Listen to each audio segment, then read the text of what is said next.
All right, here we go again, Monster Part 2. So you should have your basic form.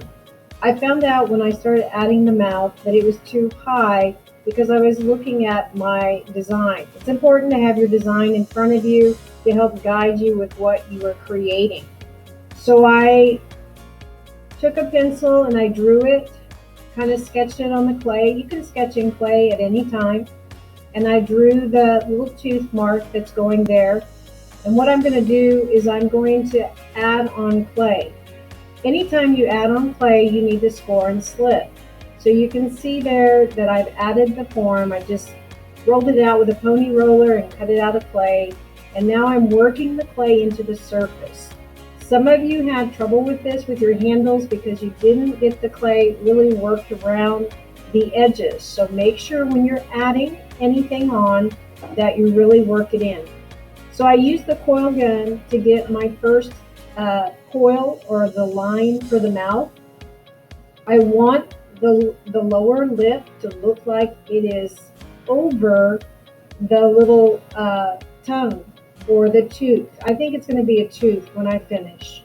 So when I'm scoring it and I'm slipping it, I'm working it. You can see I'm adding some water to the surface. Again, you have to massage that clay and get it back to where it is solid with the beginning clay. It can't just be sticking on there. If you just stick it on there, it's probably going to come off.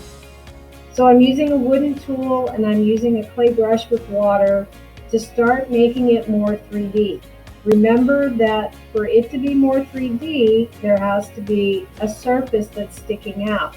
So again, I'm trying to make that lower lip or that lower chin stick out more than the top where the tooth is. So I'm going back and forth, and again, the clay brush with water helps because it not only cleans it up a little bit, but at the same time, it's helping to work it or compress it into that other clay.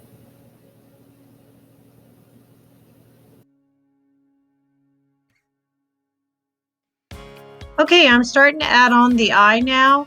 Again, when you add on any of your details, you want to score and slip it. I took the pencil and I drew around the form so that I knew exactly where I wanted to put it back. And now I'm adding the coil around the form and working it back in. Remember, just like the handles, you've got to work that coil into the foundation surface so that it holds it, number one, but also you can't tell that it's even been there because you've smoothed it back in so well. So that's where I also take a clay brush and water to help smooth that out even further. There are wooden skewers in the back and you can use those to draw into the clay. You can use them to draw texture, you can use them to draw detail, you can use them just to sketch on the clay to figure out where something you might want to add on, or maybe you're just unsure and you just want to see what it looks like. Now I'm rolling a small piece of clay in my hand. That's the eye. I'm going to score that area to add it on. And instead of slip this time, I'm going to use a water mister because I want to get that water directly on that area. Again, I'm pressing in that little ball of clay because I don't want it to come off. Now I'm taking a clay punch and I'm pushing it into the form, and what it's doing is it's drilling out and pulling out a hole of clay so that I can put the coil into the legs. Notice that I'm using my support system because I know that the bottom of my monster is rounded. I've got to try and figure out how I can work the tentacles in there and not have them break. So you can see I made another coil. I used the clay extruder on the wall so that I could get a long coil the same thickness. When you want to thin it out, all you have to do is wet the clay and then thin it out just like a handle. Notice that I put a small piece of sponge underneath my monster so that it can sit up and I can manipulate the tentacles. I do know that I'm going to need a tripod so that he will be able to sit on a surface, but right now you can see that I'm sticking that tentacle into the hole so that there's support for it inside and outside. You can't just stick clay on the outside because it will dry and fall off. So right now I'm trying to taper the end of the tentacles. So I'm taking water and I'm just trying to slim it and make it, stretch that clay and make it smaller.